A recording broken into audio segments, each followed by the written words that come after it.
Hola, ¿qué tal? ¿Cómo estás? Buenos días, buenas tardes, buenas noches, dependiendo del horario en el que estés viendo este video. Mi nombre es Abraham Gómez y como siempre es un gusto y un placer acompañarte en una clase más. En esta ocasión, en una asignatura correspondiente al noveno cuatrimestre de la licenciatura en Pedagogía, aquí dentro del mapa curricular de la Universidad CETEC. Ok, el día de hoy tenemos tema interesante en corrientes contemporáneas de la educación y es que vamos a observar un poco, vamos a retomar primero un poco un tema que quedó algo pendiente la clase pasada, estrategias metacognitivas, solo para hacer mención del concepto de metacognición como tal, y posteriormente nos vamos a enfocar en la unidad número 3, estrategias para el aprendizaje significativo. Vamos a ver un poquito, retomar la teoría de David Ausubel del aprendizaje significativo, el concepto de estrategia, la clasificación de las estrategias, estrategias del aprendizaje significativo, operación de las estrategias de aprendizaje en el ámbito escolar, cuáles son las condiciones que se tienen que dar para el desarrollo de las habilidades del pensamiento y el entrenamiento de las actitudes y habilidades para la implementación de estrategias de aprendizaje, que va a ser uno de los temas que vamos a abordar muy poco, pero que vamos a hablar durante nuestra clase en vivo. Así es que sin más, pues me voy a dar a la tarea de iniciar la clase. Permítame tantito, te voy a ir compartiendo pantalla. Espero que ya tengas a la mano por ahí tu cuaderno, tu lápiz, tu pluma, porque vamos a ir anotando el día de hoy la clase está interesante. Así es que nosotros nos vamos a ir a las diapositivas de esta asignatura, específicamente a las que tienen que ver con esta unidad número 3. Dame unos segunditos. Vamos para allá.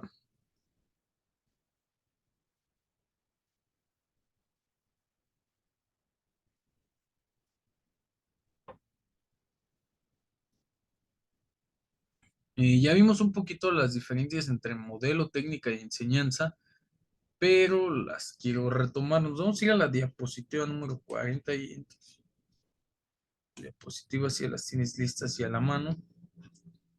Si ya anotaste, es importante que estés anotando. Vamos a ir a esta diapositiva solamente para recordar semejanzas y diferencias entre modelo, método y técnica de enseñanza. ¿Ok? Método, recordar, ya lo vimos la clase pasada. Método es este enfoque sistemático, ordenado en pasos y estructurado para obtener un resultado determinado. Ejemplo, usando gestión del tiempo, el método Pomodoro, italiano. ¿Ok? Es organizar y dividir el trabajo en intervalos de 25 minutos y 5 minutos de descanso en ciclos definidos. ¿Sale? Este método del Pomodoro es bastante interesante. Es la manera en la que vamos de manera sistemática y ordenada, vamos a obtener el resultado que es organizar y dividir el trabajo para que tengamos buenos resultados en cuestión de actividad activa, valga la redundancia, y un descanso que nos beneficie. ¿Ok? Este es el método, un enfoque sistemático, ordenado, en pasos, estructurado para obtener un resultado determinado. ¿Con qué se diferencia de una técnica? Bueno, que una técnica está más referida o está referida a una habilidad normalmente específica. No es lo mismo la técnica del golpe del karate que la del boxeo, que diferentes disciplinas, ¿no? Es una habilidad específica que se utiliza para ejecutar tareas de manera efectiva en un marco, perdón, de tiempo disponible. Por ejemplo, la técnica de priorización ABC, que significa o en la cual se le pide a las personas clasificar tareas con esta tipología de A para tareas urgentes, de B para tareas importantes y C para tareas menos importantes, ¿no? A través de esta técnica vamos a dar paso a la jerarquización de nuestras prioridades, ¿ok? Es una técnica, es una habilidad específica que vamos a utilizar para darle prioridad a nuestras actividades. Y un modelo está referido no solo a algo organizado, perdón, sino a un marco conceptual, ¿ok? Este marco conceptual nos va a dar paso a una comprensión más profunda de un fenómeno o de un proceso. Ejemplo, el modelo de matriz de Eisenhower, que divide las tareas en cuadrantes. Importante y urgente, importante pero no urgente, urgente pero no importante, y ni urgente ni importante. Y de esta manera tenemos un modelo conceptual de priorización de actividades o de jerarquización de tareas, que no solamente nos da como el parámetro del resultado para la actividad específica o del resultado de manera ordenada, sino que estamos entendiendo estos conceptos de importante y urgente, no tan importante, no tan urgente, urgente pero no importante, importante pero no urgente, para definir un poco más a las tareas, y el modelo nos da la representación del concepto. Eso es lo importante, lo que hay que atender y lo que hay que anotar. Ahora, estos estos modelos que nosotros analizamos aquella vez, pues los modelos de enseñanza que vamos a utilizar dependen mucho de los objetivos educativos, ¿sí? Estos conceptos y la manera en que vamos a aterrizar, a transmitir o a reproducir estos conceptos dependen mucho del objetivo que nosotros queremos lograr. Hasta aquí no llevamos dudas. ¿Ok? Estos modelos se caracterizan por su flexibilidad y capacidad de adaptarse a las necesidades. ¿Ok? Entonces, quiero que te quedes con esta diapositiva, perdón, toma el screenshot, cópiala, te voy a dar un minuto nada más para que la tengas ahí a la mano y te la explico.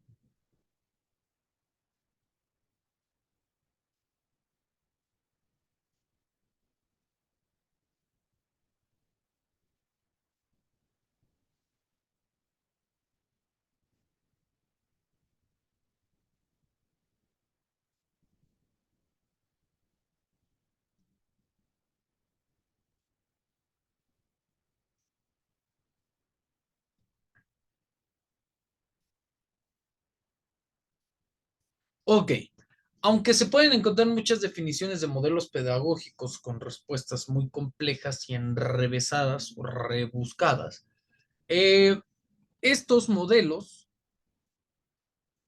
responden a cuestiones muy prácticas, muy sencillas. Por ejemplo, ¿qué voy a enseñar? ¿A quién le voy a enseñar? ¿Con qué procedimiento le voy a enseñar? ¿Cuándo se lo voy a enseñar? ¿Y con base en qué reglamento disciplinario lo voy a enseñar, ¿no? Que es decir, que esta actividad de aprendizaje o de enseñanza-aprendizaje está regulada. ¿Por qué retomamos las características de los modelos en función de los objetivos educativos? Porque ya vamos a empezar a ver un poco de estrategias previo a la realización de modelos de enseñanza-aprendizaje. Entonces, platicábamos que las bases para el aprendizaje surgen en la mente. Diversos autores se han posicionado y se han dado a la tarea de realizar estrategias con la finalidad de enseñar a las personas a enseñar para que otras personas aprendan a aprender. Y de esta manera el ciclo enseñanza, enseñanza, aprendizaje, aprendizaje, enseñanza, aprendizaje, enseñanza, aprendizaje, enseñanza, o aprendizaje, enseñanza, aprendizaje, sea concreto, sea fino, sea realmente lo que está buscando el profesional de la educación. Ahora, ya vimos que hay diferentes clasificaciones, ya vimos que hay diferentes situaciones. Vamos a hablar del concepto que nosotros nos atañe como estrategia cognitiva. Es esta manera de construir procesos mentales, procesos de orden inferior, procesos de orden superior, utilizando el ambiente e interiorizando la realidad. ¿Ok? Y tenemos diferentes tipos de estrategias cognitivas, estrategias de aprendizaje cognitivo, metacognitivo y socioemocionales. Y nos vamos a centrar, ya vimos las primeras, las cognitivas, a lo largo de todo el tema anterior, y ahora vamos a ver las metacognitivas. ¿A qué se refiere?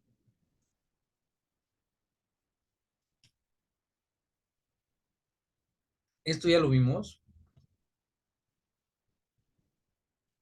esto ya lo vimos un poco, pero ¿a qué se refiere la metacognición?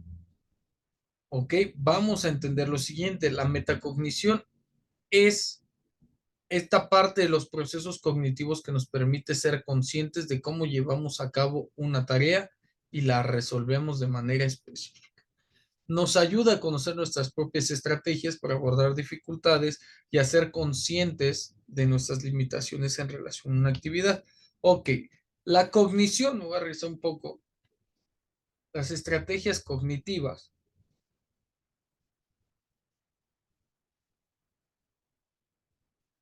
nos ayudan para aprender a utilizar estos procesos del pensamiento y poder sacarle provecho a la información. Las estrategias de metacognición están arriba de estas estrategias de cognición. ¿Qué parámetro vamos a encontrar en la metacognición? Que estos procesos cognitivos, una vez que nosotros ya sepamos cómo utilizarlos, le vamos a encontrar una funcionalidad práctica. Es decir, vamos a elegir cuándo utilizar cada uno, para qué utilizar cada uno. Y de esta manera, desarrollar la capacidad que tenemos como personas para ir y venir de diferentes tipos de procesos del pensamiento. ¿Ok? Por ejemplo, las personas dentro de la metacognición pueden conocer y regular los propios procesos mentales básicos que intervienen en su proceso de pensamiento. Si nosotros observamos la escalera de la metacognición que ya hemos visto en semestres anteriores, podemos definir estos 4 pasos de una manera muy, muy fácil.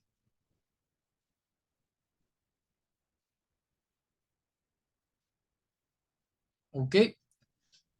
¿Qué he aprendido? ¿Cómo decidí aprenderlo? ¿Para qué me ha servido? Y la metacognición va a ser ese pensamiento de reflexión, de síntesis, de memoria, etc., etc., etc., etc., aunado a otros tantos factores y a otras formas de procesos mentales o superiores o inferiores del pensamiento, que nos va a permitir darle respuesta a esta pregunta. ¿En qué otras ocasiones puedo usar este conocimiento? ¿Para qué me ha de servir? ¿Cómo lo puedo aplicar? ¿En qué otros momentos de mi vida es necesario, es prescindible o imprescindible esta información adquirida?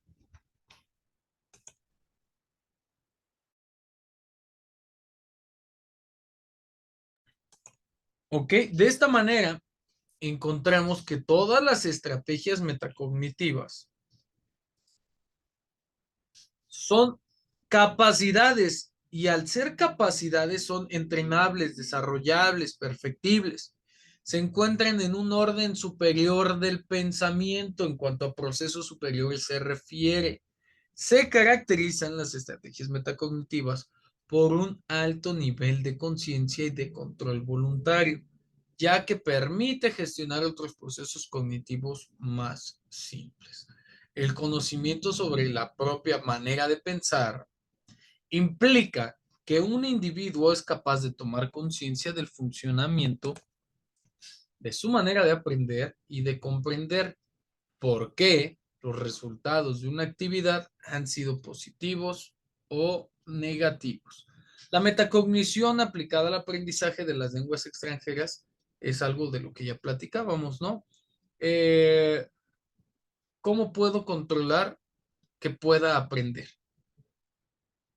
¿Cómo puedo desarrollar una planificación de mis actividades, tomar el control de este proceso, saber que lo que yo estoy viendo es una diapositiva y que una diapositiva se jerarquiza en imágenes, en texto, en título, en presentación, en exposición, en retomar elementos principales, tal, tal, tal, tal, y estar consciente en el momento del proceso de enseñanza-aprendizaje? Eso es lo que podríamos eh, entender como una nueva forma de enseñar. Es decir, ¿de qué me serviría a mí como docente conocer la metacognición? Pues desarrollar procesos superiores del pensamiento, hacer o sí, hacer de mis alumnos gente metacognitiva, que esté consciente de lo que aprendió, cómo lo aprendió, que esté consciente de para qué le sirve o para qué le va a servir en un futuro y cómo lo puede utilizar.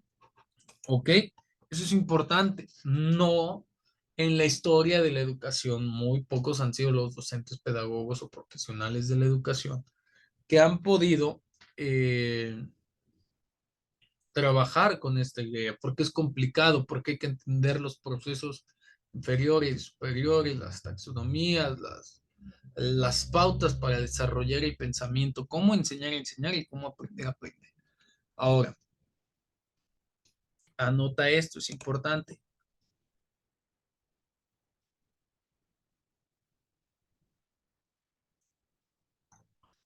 Ok, estamos situados aquí.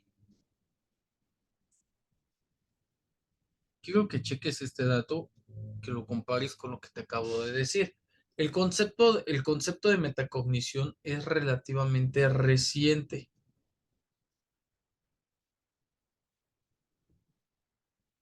¿A qué nos referimos? Que no tiene mucho, desafortunadamente. O sea, y esto es a carácter global. Hemos de decirlo así, que las personas en el proceso de enseñanza-aprendizaje, en estas nuevas formas de enseñar, de transmitir, de reproducir, de innovar en la educación, no estamos siquiera cerca de llamar una costumbre de cómo aprender o por qué aprender, de una conciencia del ser en el proceso de enseñanza-aprendizaje. Es por eso que este concepto es relativamente reciente. Surgió como objeto de los estudios en psicología a finales de los años 70 del siglo XX, a partir de las investigaciones de Flavel sobre algunos procesos cognitivos. Según Flavel, la metacognición se desarrolla en el ser humano porque es un ser vivo que piensa, que es susceptible de cometer errores cuando piensa. Necesita algún tipo de mecanismo que le permita regular estos errores. ¿Ok? Ahora, la metacognición es necesaria para aquellas personas que estén buscando lo siguiente: tener un control y una conciencia para planificar y tomar decisiones de forma fundamentada sobre asuntos de sus vidas en general. Desde entonces, la investigación científica se ha dedicado a estudiar los procesos mentales que de forma deliberada y consciente realizan los aprendientes eficientes cuando estudian, resuelven problemas, llevan a cabo tareas académicas o intentan adquirir información. Porque, a ver, nos vamos a ir, dame 2 segundos, me voy a salir tantito, te comparto pantalla. Esto ya te lo dejé en la clase en vivo, seguramente.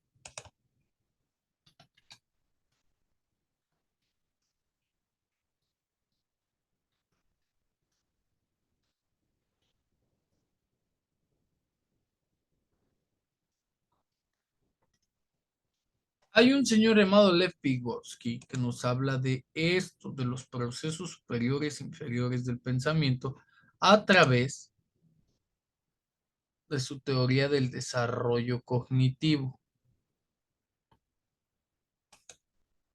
Dame unos segunditos.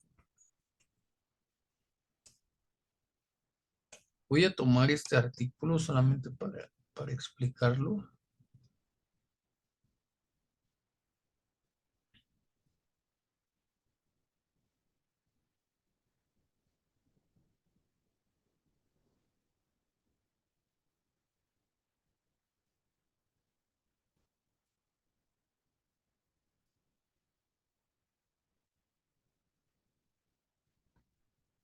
y he de decirlo con mucha franqueza.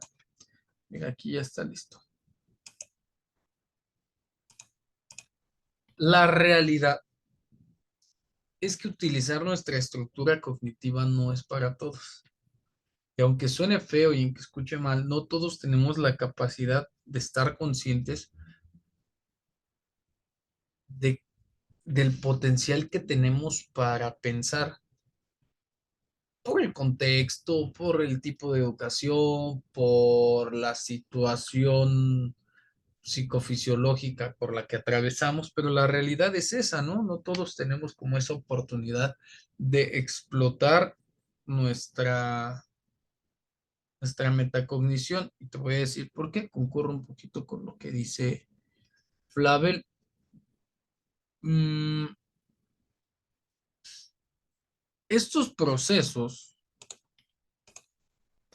estos procesos inferiores y superiores del pensamiento es lo mismo que un músculo del cuerpo. A ver, vamos a encontrar esta definición así muy rápida que la acabo de buscar en internet, pero que nos va a ayudar para desarrollar este concepto que te voy a decir. Los procesos mentales o cognitivos son el conjunto de operaciones que se encargan de gestionar el conocimiento de distinta naturaleza a través de los sentidos, obviamente. Corresponden al almacenamiento, elaboración y traducción de la información que nosotros percibimos a través de nuestros sentidos como la realidad y que nosotros a través de estos sentidos le podemos dar una decodificación a los elementos, a las características, a las formas, eh, a este código de entender cómo son las cosas, por qué son las cosas y cómo funcionan las cosas. ¿Para qué utilizamos los procesos mentales y cognitivos? Su utilización es inmediata y eventual al uso posterior, porque a veces solo adquirimos información, a veces expresamos información, a veces debatimos o nos hacemos preguntas sobre por qué existe este tipo de información. Entonces, existen dos formas de clasificar estos procesos, de orden inferior y de orden superior, de orden, perdón, básico y de orden superior o complejo. De orden inferior tenemos a la sensación, porque lo adquirimos a través de los sentidos, a la percepción, porque dependiendo del carácter natural y biológico de nuestros sentidos, de algunos, podemos percibir las cosas de alguna manera, a la atención y concentración, que son cosas que casi absolutamente todos los seres humanos, pese a condiciones o enfermedades, podemos realizar. Y a la memoria, a esta capacidad. O sea, son cosas que traemos casi todos por default y que no necesitamos de una cantidad de esfuerzo físico o sináptico o neurológico amplio, que lo podemos hacer por el simple hecho de estar vivos. Sentir, percibir, poner atención por curiosidad o concentrarnos en X objeto de estudio y almacenar esa información. Es como un programa que tenemos por default, por decirlo, por citar algún ejemplo vulgar y coloquial. Ahora, esto es lo básico. Y entre mejor base tengamos para pensar, pues podemos desarrollar mejores argumentos, ¿sí? Podemos tomar de aquí, de allá, entrelazarlos, sintetizarlos, etcétera. Estos procesos mentales o superiores son la inteligencia, el pensamiento y el lenguaje. En algunas ocasiones aparecen unos más que otros, pero en la mayoría de los procesos metacognitivos, las tres están en constante juego. El lenguaje, entre más rico, entre más vasto y entre más florido, eh, no solamente enriquece nuestro vocabulario y nuestra verbalización, sino que en medida en que va adquiriendo nuevas palabras y las va abstrayendo en conceptos o viceversa, va abriendo o va aperturando o va consolidando nuevas partes dentro de nuestro cerebro que nos ayudan a realizar redes o conexiones neuronales y sinápticas que van ampliando nuestra memoria, nuestras formas de concentración, de percepción, de sensación y que le van dando una superioridad a estas. ¿Sale? A través del pensamiento, generar pensamientos, ideas, abstracciones, emitir juicios, intuición, deducción, etcétera, etcétera. Y la inteligencia referida como esa capacidad que tenemos los seres humanos de manera individual para desarrollarnos o para desenvolvernos dentro de un proceso de enseñanza-aprendizaje, en el desarrollo de una actividad, de un procedimiento, etcétera. ¿Ok? Entonces, una vez que nosotros entendemos que nuestro cerebro tiene la oportunidad de llegar más allá de lo que normalmente hacemos, entendemos que todos los seres humanos podemos hacerlo, pero que esto conlleva un costo. ¿Un costo en qué sentido? En el sentido en el que cuando nosotros desarrollamos pensamientos de carácter superior, debemos de tener primero la energía, el descanso, la motivación para poder generar estos procesos superiores. Y la realidad es que no todos tenemos ni los tiempos ni las formas. Una cosa es tener la estructura cognitiva o tener la estructura psicofisiológica para poder realizarlo, y otra cosa es estar consciente de que no lo estoy realizando o que lo estoy realizando de una manera adecuada, no adecuada, incorrecta o muy correcta. ¿Por qué? Porque requiere un esfuerzo, requiere captar la información de manera que yo la pueda utilizar en mi favor, entenderla, hacerla mía, comprenderla y a partir de ahí poder tomar decisiones favorables a mi vida y a mi proceso de aprendizaje o de participación en el proceso de enseñanza. Ok, entonces entiende que no todos desarrollamos nuestros procesos mentales y te voy a poner un ejemplo. Todo mundo goza de un estado de salud en homeostasis, regular, normal. ¿Por qué existen personas más rápidas, más fuertes, más ágiles, más flexibles, más elásticos? Porque es gente que somete su cuerpo y sus funciones cognitivas a un entrenamiento que le va a dar un parámetro para realizar actividades sobresalientes o extraordinarias con el resto de la población normal. En la metacognición pasa exactamente lo mismo. Al ser una capacidad es entrenable. ¿Cómo entrenamos nuestra metacognición? A través de dibujos, creaciones, lecturas, ejercicios, desarrollo físico, descanso, higiene, limpieza, estudios sobre mi corporeidad, entendimiento de mis habilidades, fortalezas, mis áreas de oportunidad. Y a partir de aceptar todo como venga, pues podemos comenzar con un trabajo que me permita tomar mejores decisiones para mi aprendizaje. Pero repito, no todos entrenamos, no a todos les gusta leer. De hecho, en nuestro país, en México, es muy raro que a alguien le guste leer, o que se interese por la lectura, sobre todo en esta época del año 2024, en donde ya todo es digital, en donde por ahí surgen situaciones que permean los procesos naturales del aprendizaje o como lo hemos entendido desde hace muchos años. Entonces, esa es la realidad por la cual nosotros atravesamos. Ahora, partiendo ya con la unidad número 3, las estrategias para el aprendizaje significativo, una vez llevados a contexto, vamos a ver lo siguiente. ¿Qué es el aprendizaje significativo? Y por ahí les preguntaba yo en el grupo a algunas compañeras sobre, pues, qué vamos a entender por aprendizaje significativo, cuáles van a ser las formas, los parámetros de actuación, etc., etc., etc. y etc. ¿Sale? Entonces, te voy a dar, ojo con lo que vamos a hacer. Te voy a preguntar, te voy a dar un minuto, ay, perdón, te voy a dar un minuto para que hagas memoria y de manera e internalizando este concepto, te digas a ti mismo, creo o a ti misma, creo que el aprendizaje significativo es esto o representa eso, porque vamos a aprender con base en aprendizaje significativo.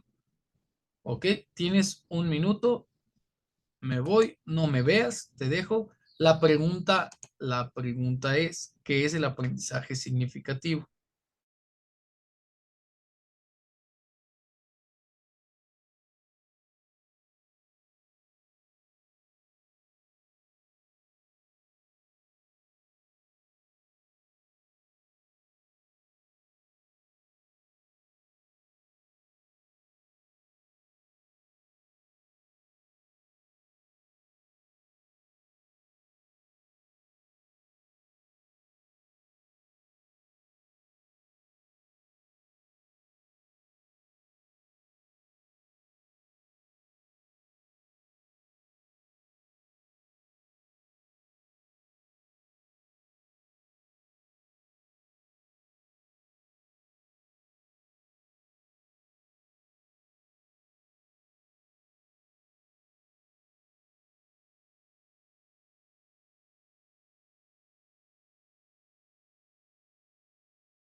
Ok, ahora, con base en la información que tú acabas de generar, vamos a ver estas diapositivas. Primero vamos a recordar quién fue el autor que propuso esta teoría. David Paul Ausubel, ¿ok? Es un psicólogo, pedagogo, nacido en el año de 1918, uno marcado como uno de los referentes de la psicología constructivista por esta manera de generar aprendizajes. Ponía mucho énfasis en elaborar la enseñanza a partir de los conocimientos que tiene el alumno. Ojo y atención con lo que acabamos de hacer. Tú ya tienes una noción porque vamos en noveno cuatrimestre, no es la primera vez que ves esto, ni la última, ni la primera vez que lo vas a aplicar, ni la última, ¿ok? Estamos partiendo de los conocimientos que ya tienes. El primer paso, según Ausubel en esta teoría de constructivismo, de aprendizaje, el primer paso es enseñar, o bueno, el primer paso de la enseñanza es averiguar, preguntar sobre qué sabe el estudiante. ¿Ok? Para partir de ahí, ¿de qué terrenos vamos a empezar a construir?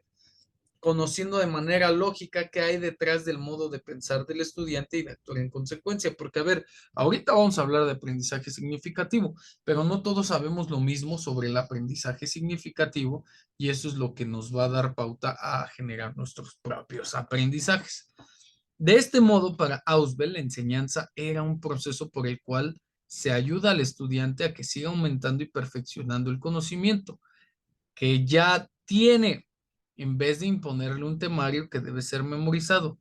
Según Ausubel, la educación no podía ser una transmisión de datos unilateral, es decir, en un solo sentido, que yo te enseñe y que tú aprendas, sino que tengamos este proceso de retroalimentación, que si lo logramos en esta clase grabada, se va a ver reflejado en la clase en vivo. ¿Ok? En tu siguiente participación. Te voy a dar un minuto para que leas esta diapositiva y tomes los datos más importantes. Los primeros, nombre completo, en qué año nació, para más o menos entender el contexto en el que se desarrolla, énfasis en la psicología constructivista y que la enseñanza parte de los conocimientos que tiene el alumno. Ok, velo subrayando en tu cabeza o velo anotando en tu cuaderno para que tengamos esos buenos resultados.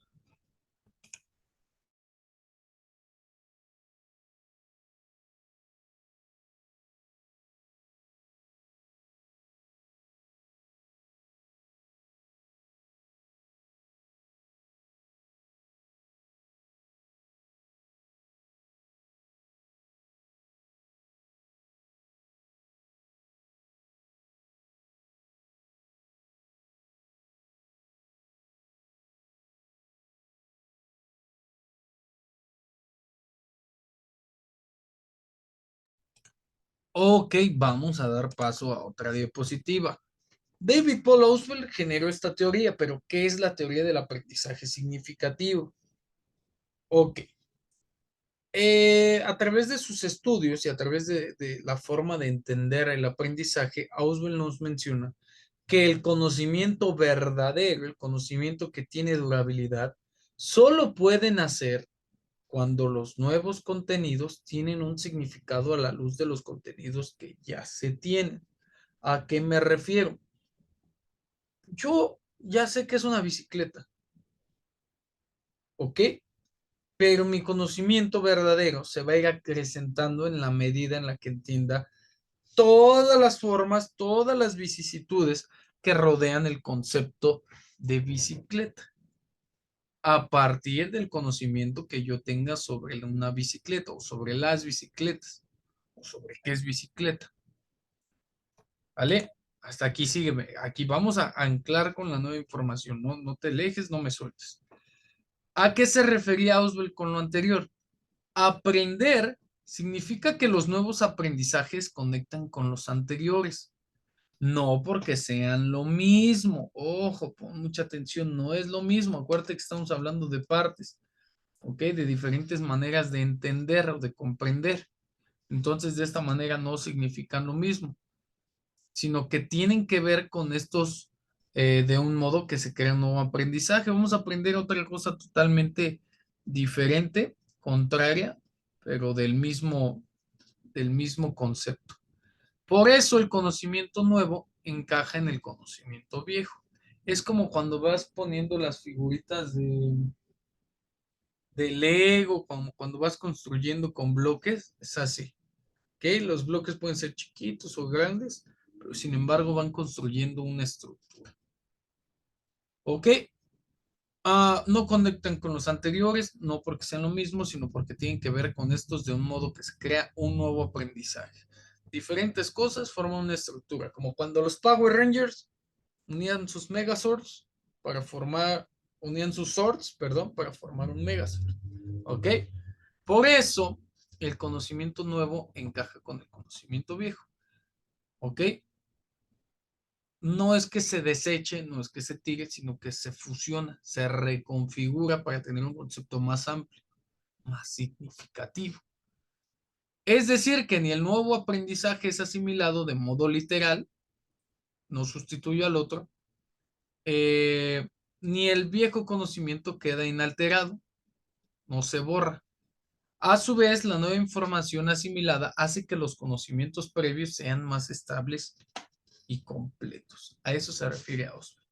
Ahora, Auswell, dentro del aprendizaje significativo, nos habla de la teoría de la asimilación y es cómo asimilamos esta información. No me sueltes un minuto, léeme aquí, por favor.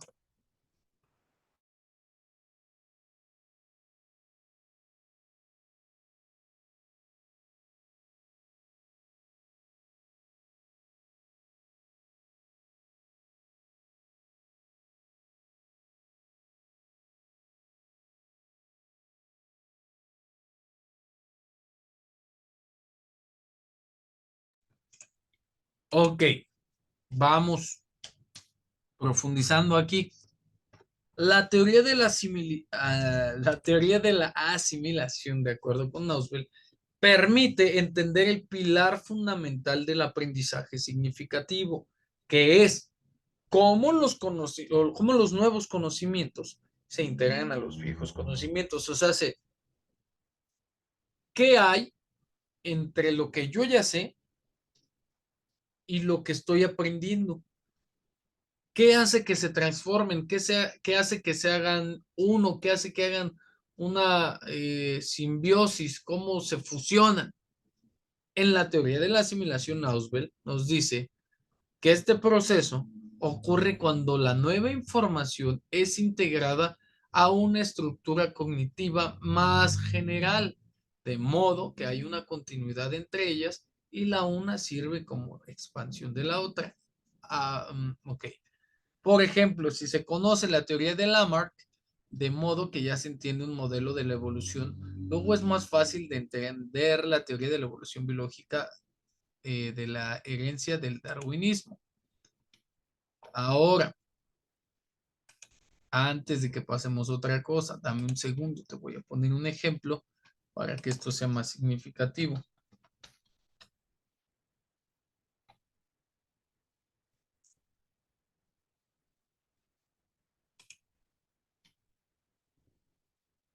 Dame unos segunditos. Ok. David Paul Ausubel, nacido en 1918, nos habla que el aprendizaje ocurre cuando o es de mayor duración, o es más pragmático, o es más funcional, o es más aplicado, cuando partimos de lo que conoce el estudiante, ¿sí? De los conocimientos que ya están elaborados a través de una estructura. ¿Qué vamos a hacer? Te lo voy a explicar. Es algo similar al Tetris. Esta ya es nuestra forma de enseñar. Aquí vemos la nueva información. Como somos chiquitos, información nueva, la acomodamos. Información nueva, que jugamos con ella, la acomodamos. Úchale, ¿qué hacemos con este tipo de información? Es diferente, todo el tipo de información es diferente, si no importa, lo acomodamos. Más información diferente o similar. Ay, aquí ya tenemos información similar, no importa, la acomodamos. Información que parece ser similar, esta ya como que ya la entendí. O que ya tenemos una estructura, ya se convirtió esta estructura en algo nuevo. Tenemos otro tipo de información, ¿sale? Y seguimos relacionando de tal manera que nuestro proceso de asimilación de la información nos va a dar para entender diferentes situaciones. Aquí miren, tres procesos diferentes que van encaminados a la formación de estructuras.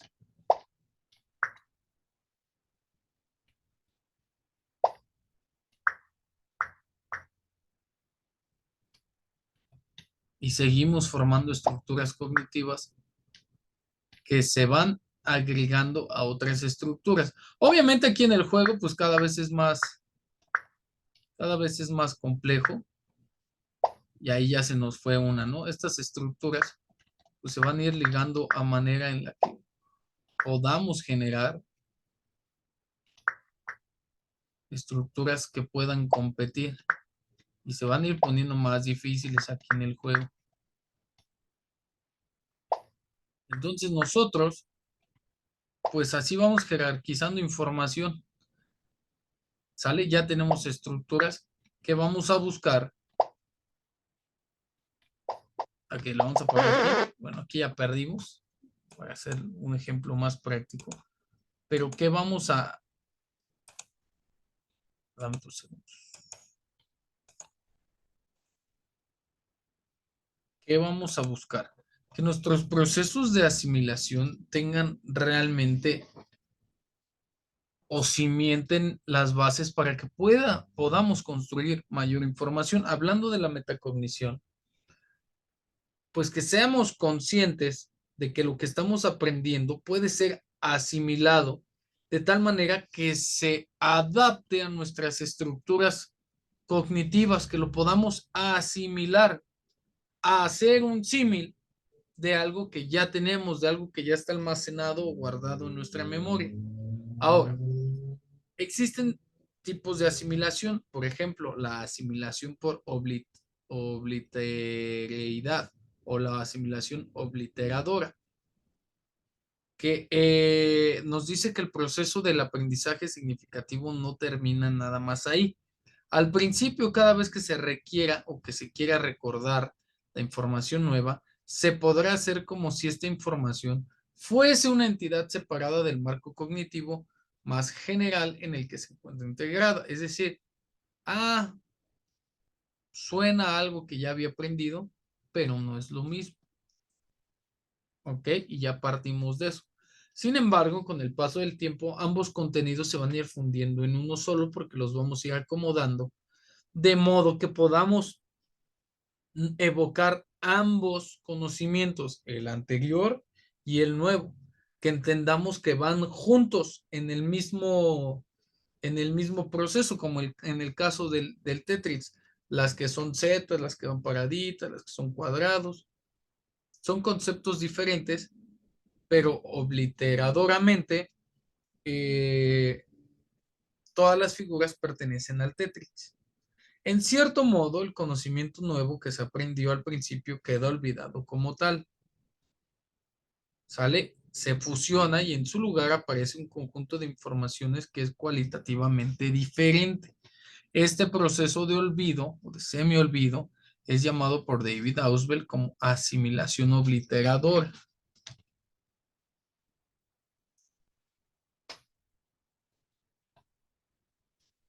Ahora, vamos a ver, voy a ir tantito para que se alcance a percibir todo el diagrama, que en materia de aprendizaje significativo podemos encontrar una forma de organizar o jerarquizar la información.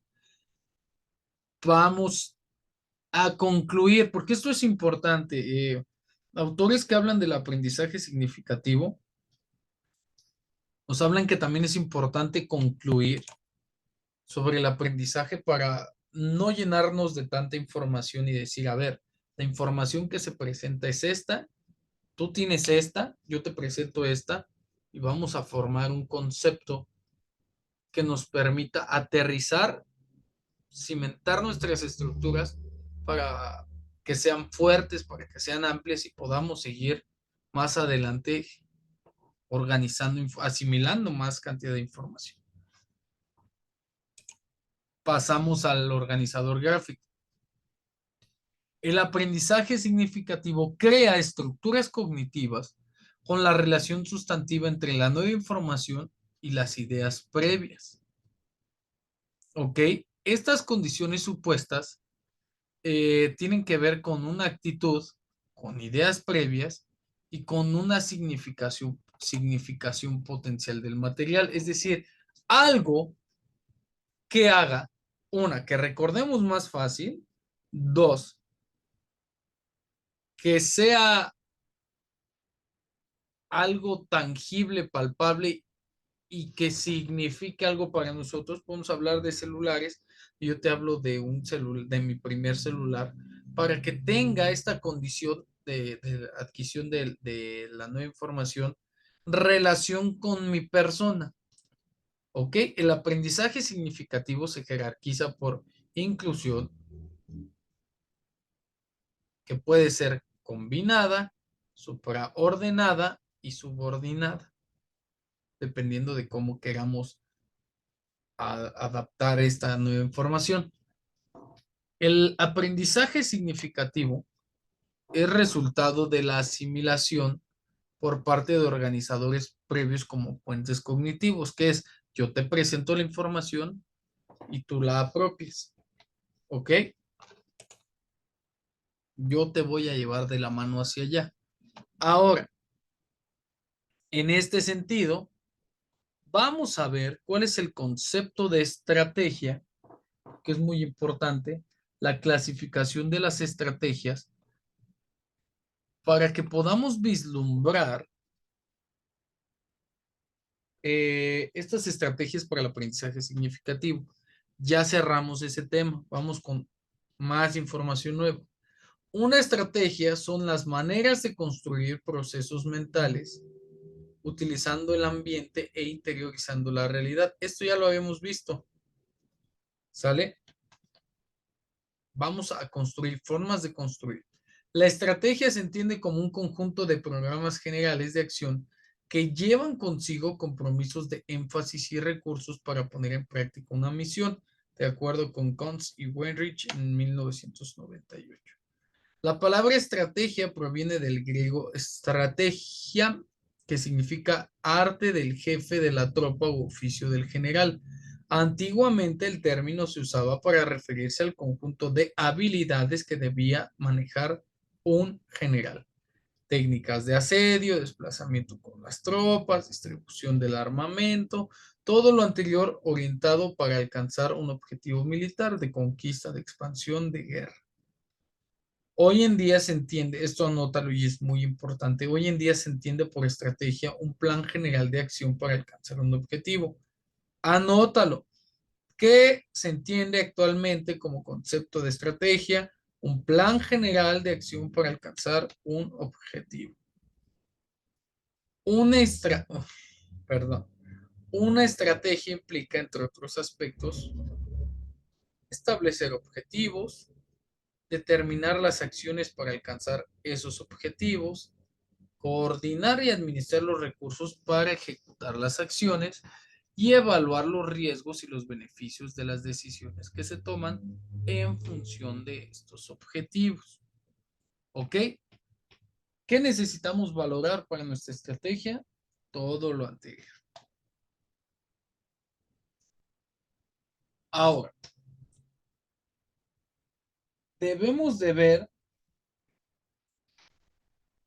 cómo vamos a clasificar nuestras estrategias de manera general. Todas las estrategias obedecen a diferentes objetivos y por lo tanto a diferentes contextos y por lo tanto a diferentes criterios. ¿Cuáles criterios? Su ambiente de aplicación, si son estrategias militares, empresariales, publicitarias, deportivas, ¿ok? Si son estrategias de posicionamiento de mercado frente a la competencia, si son estrategias ofensivas, defensivas, mixtas, si están al alcance en estrategias generales y específicas.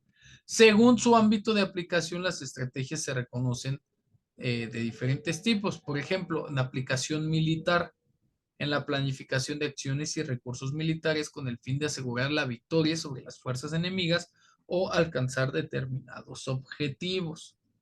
Clasificación de estrategias de corte empresarial, una estrategia de enseñanza-aprendizaje, una estrategia de juego, dependiendo, esto es que esto te lo quiero, bueno, a ver, vamos.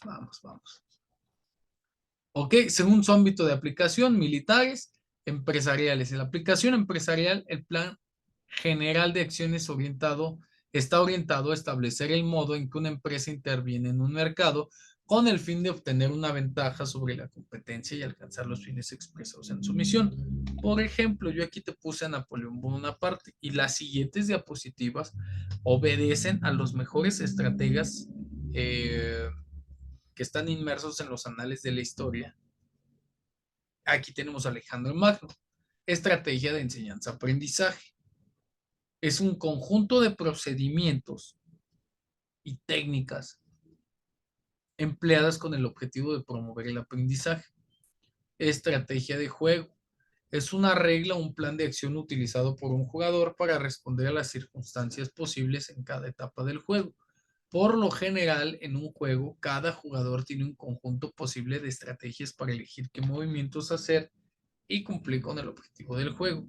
Ahora, observa, a tu derecha tienes a Nacho Beristain, uno de los mejores estrategas del box mexicano por sus resultados del box mundial. En el ámbito empresarial se distinguen las estrategias como funcionales y operacionales. Las primeras, funcionales, son relacionadas con objetivos específicos de un negocio o de un departamento dentro de una organización. Determinan las tareas que deben emprenderse para alcanzar objetivos. Estrategias operacionales se enfocan en las actividades cotidianas y continuas de la empresa, o se hacen sus procedimientos. Ejemplo, Nacho Beristain siempre practica box, todos los días con sus peleadores, pero él se enfoca en las actividades cotidianas y continuas de la empresa para facilitar esos procedimientos. Ok, estrategias organizacionales y ojo con lo que ves aquí. A tu derecha, Fernando Hierro, jugador leyenda, top del Real Madrid, de España y del fútbol mundial. En medio, Javier Hernández, factor mediático ahorita en Club Deportivo Guadalajara, fútbol mexicano, también exjugador del Real Madrid y de otros equipos. Y a tu izquierda, el dueño del Club Deportivo Guadalajara, dueño por herencia, quien firmó al director deportivo, que es Fernando Hierro, el de la derecha, y al jugador Javier Hernández, con una aplicación de estrategia de tipo publicitaria, dicen algunos periodistas, referidas a la publicidad y al marketing y a todo aquello relacionado con la imagen pública de la organización, del club, del equipo, de las ventas, de los negocios. Y estrategias organizacionales centradas en la organización de la empresa, su jerarquía, subdivisiones, su distribución interna. Entendemos que Javier va a jugar un rol importante dentro del equipo, dentro del club. ¿Sale? Es un acierto, un buen estratega tenemos ahí. Y ahora quiero que te quedes con este concepto. ¿Sale? Eh, la táctica está subordinada a la estrategia.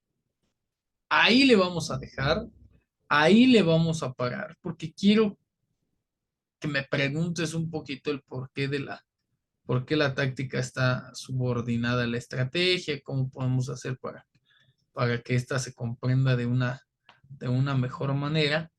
Y te voy a dar algunos ejemplos que nos van a llevar este, a un parámetro pues más elucubrado. Ok, nos vemos ahorita en unos minutos más en la clase en vivo. Mi nombre es Abraham Gómez y como siempre, un gusto y un placer acompañarte en una clase más.